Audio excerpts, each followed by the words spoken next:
Welcome to the Raven's Call. I'm Eric Word Weaver Sjerven, Goldie of the Ridgar folk here in East Texas. This is a show where I go through and I ramble on about different heathen subjects that interest me, whatever catches my eye and is on my mind at the time. So today's subject, we're going to talk a little bit about Frith, and this is going to be Frith versus Grith. Now this is a subject that I see misrepresented on the internet a great deal these days. And the basis on why it's misrepresented, I think, is a misunderstanding at its core. Now most of the time you're going to see the term Frith in modern heathenry represented as a term of peace or friendship. There is an element of this, but it is not the full entirety of the concept and the meaning.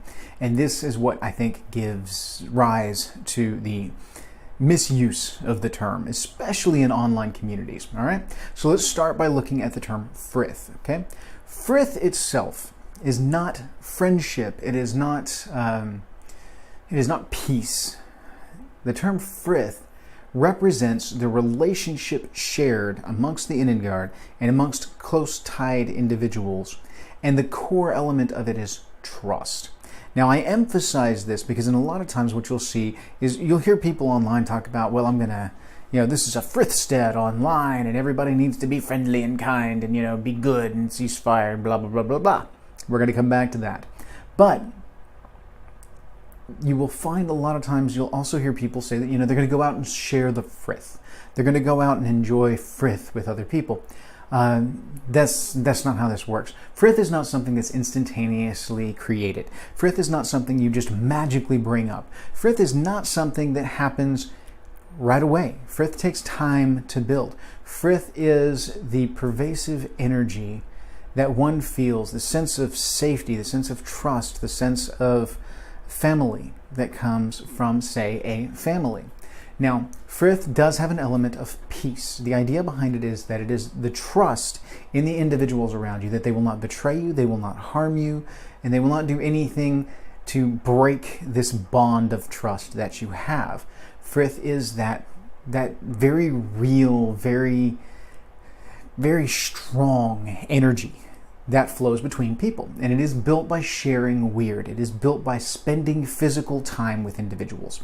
It's not something that you can do really over the internet because you don't ever truly know the person on the other side of the internet. There's always an element of doubt and mistrust when it comes to the internet because there is so much anonymity in that realm that I call Trollheim. Now, Frith itself comes from that building of that relationship.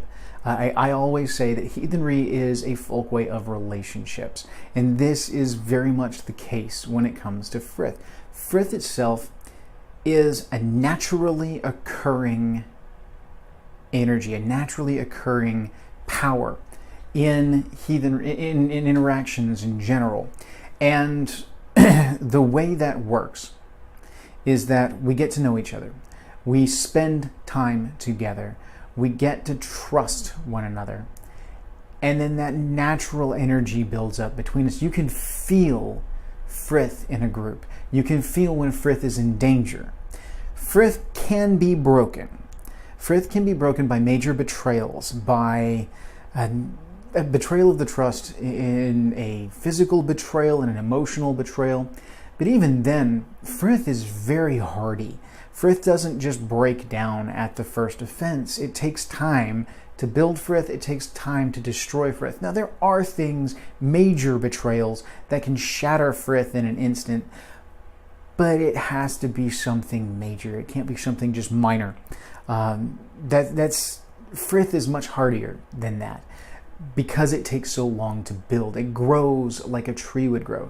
Now, I know you've heard me talk about heathenry as a tree before. This is, again, going with that tree motif, that Frith, once the seed is planted, takes time to grow. In that initial meeting, when we can tell we're going to have a bond of friendship, that's the starting point. The seed is planted. And then through our actions, through our deeds, through our exchanges of gifts and time, we build that Frith. It grows as a tree. And it is very much that natural energy that grows up within a family. Now, to give an example, I know my Jarls, and I know them well because I've spent time with them. I built Frith with them. We have established a familial bond in our tribe. And for those that don't know, my Jarls within Ridgar are my They're like the second tier middle management, if you will, that are sworn directly to me, and then our Carls are sworn to them. And within our tribal structure, every tribe's a little bit different. So I know my Jarls, and I know that I can trust them. I know that beyond the shadow of a doubt, when things get tough, they're going to be there for me. I know that if we get crossways and we start exchanging rough words for any particular reason, that they're not just going to leave the tribe. They're not just going to disappear. They're not going to do anything to damage the tribe. I know when I can send them out with the luck of the tribe, and they will do well as a representative of Ridgar in the outside world because of this bond of frith that we have, this trust, this familial relationship, and it is a permeating energy. This is the bread and butter of Inengard. This is what you're shooting for with your Inengard. Most people have this with individuals in their lives. They just don't realize it. They don't realize that's what it is. So look at your own relationships. Look at the people that you deal with on a daily basis. Look at the people you spend time with and see which of these you actually share frith with, and then you will see where your true friends are. You know, we always talk about, we've got acquaintances, or we've got friends, and then we've got our real friends. And your real friends are a select few individuals. These are the people you share frith with. You spend the time to go to them, to share space and time. And then once frith is established, if you are distanced for any length of time, when you get back together, it's like nothing's ever changed, because you've built that frith, and that energy is still there. And it is pervasive, it is enduring, and it will last. So distance will not break it. This is frith. Okay? Now, frith doesn't necessarily grow up on the internet because you're not spending time with those people, like I said before. You can interact with people on the internet that you have frith with. That's a reality. You can do that.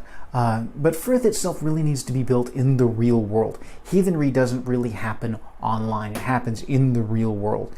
So on the internet, it's not a frith stead, because you can't just declare frith. You can't just magically suddenly have a frith bond with someone. No, this takes time. This takes effort. This takes actual work. And it is so worth it. It is so rewarding once you have it. What you can see on the internet is the other subject today, and this is Griff. Now, Griff itself, by definition, is a declared peace, a declared ceasefire. It is an official status. In the olden days, if you look back at some of the sagas and some of the like Hamskringla and things like that, when men and women would go to the Thing, which is a gathering of the tribes to talk on diplomatic subjects, they were basically the governing body. Grith was declared. Grith was the official ceasefire. You weren't allowed to carry weapons to the Thing stead. You weren't allowed to engage in any kind of battles, duels, etc., within the grounds of the Thing stead. When you were there, it was a ceasefire. Everybody had to play nice. You didn't necessarily have to like each other. Frith, not frith. This is Grith. You didn't have to like each other. You didn't have to be family. All you had to do was get along. And this is the other part of Grith. Grith is enforced. So a ceasefire is meaningless if there's no power behind it. So the idea behind it, like if you would go to Thing and you were to break the Grith and were to engage in some kind of combat, or to betray someone there within a violent means, you were then subject to corrective action from the rest of the men at the Thing. They would turn on you and either cast you out, or there would be some kind of monetary fee, etc. The gist is that it is a ceasefire. It's official. You cannot do that here. It's taboo. And is enforced by the social construct which declared the Grithstead. The Grithstead is usually set up as this space or this event is a ceasefire. I used to go to a major heathen gathering up in Kansas back in the day. Some of you know it was Lightning Across the Plains. It was a Grithstead. When we gathered up, especially in the early years, they would declare Grith, and no one was allowed to engage in any kind of combat or in any kind of aggressiveness towards one another, aside from, crosswords, good-willed bantering, things like that. Heated discussions, fine. The Grith was officially declared, and it was enforced. And the idea behind that was that if you know you are sitting across from someone who's not about to pull an axe out and split your head into, then you can actually have meaningful discourse. You can actually exchange ideas with this person. Not something that is really there without the declaration of Griff. Now, the way this translates to online heathenry is that most online heathen groups are Grithsteads. Notice the air quotes. It's not really a Grithstead. It's lightly enforceable. But, I mean, the essence is there. You come in and you play by the rules, the social contract of this social construct. And if you violate these rules, then you are cast out of that society. Moderators will step in and either ban you or limit your access, etc., etc., etc. And if you outwardly violate this Grithstead, then you have consequences. That's Griff, you know. Frith is much more organic, and Grith is much more synthetic. It is a human construct in and of itself. Frith grows naturally in relationships. Grith is declared. It is a set of rules. So the two are not the same. And what we see on the internet is not Frith. It is Grith in most cases. But even then, it's not really Grith. There's a physicality aspect. Grith isn't necessarily about, you can't say crosswords here, blah, blah, blah, blah, blah. It's about you can't split this guy's head open because, this is a safe spot, all right? It was a declared safe space. I hate that term, but it is what it is. This was a ceasefire. It was official, and it was enforced. So this is the difference between Frith and Grith within a modern heathen construct. You will find that a lot of heathen gatherings will establish a Grithstead. I think it's wise. I do this with East Texas Heathens, which is a local meetup group that I host here in the area. My tribe and I put this on every month, and we just create a Grithstead wherein people can come out and enjoy being with other heathens and talking about heathen-related subjects. We know we can get crossways. We know we can, disagree on things, but there's no risk of physical harm. If anyone were to violate that, then Grith would be enforced. They would be cast out of the gathering, and if they did not leave peacefully, further enforcement would involve calling the law, things like that. So, we have means to enforce the peace. Now, this doesn't look exactly like it did back in the day, but we're not back in the day. This is modern times, and of course, Grith is going to take on a different aesthetic in the modern time, but the key element is there. It's an agreed upon ceasefire, an official peace that is enforced and agreed upon unanimously by the social construct within the realm of the social contract. So that's pretty much the breakdown between Frith and Grith. Tried to keep this one a little bit shorter today. So if you liked today's video, give a like to the video. Shoot a comment down in the section below. Subscribe to my channel. The more you interact with these videos, the more they're going to appear in your feed.